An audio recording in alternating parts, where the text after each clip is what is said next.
So it stopped again.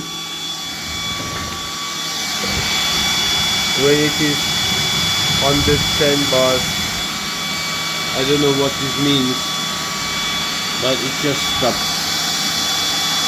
I don't know what's going on. Why it doesn't continue until 200 bar? Or will it start itself? I don't know. Please give me some information about it.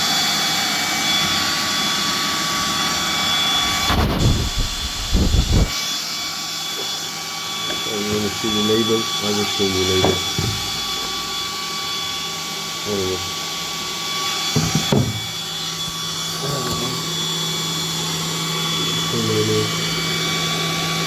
Okay.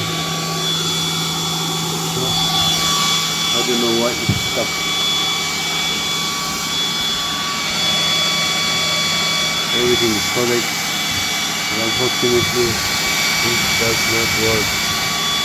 So should I remove this? I did remove it.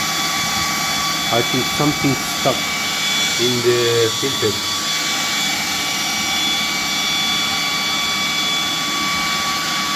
Right? Coming water from inside.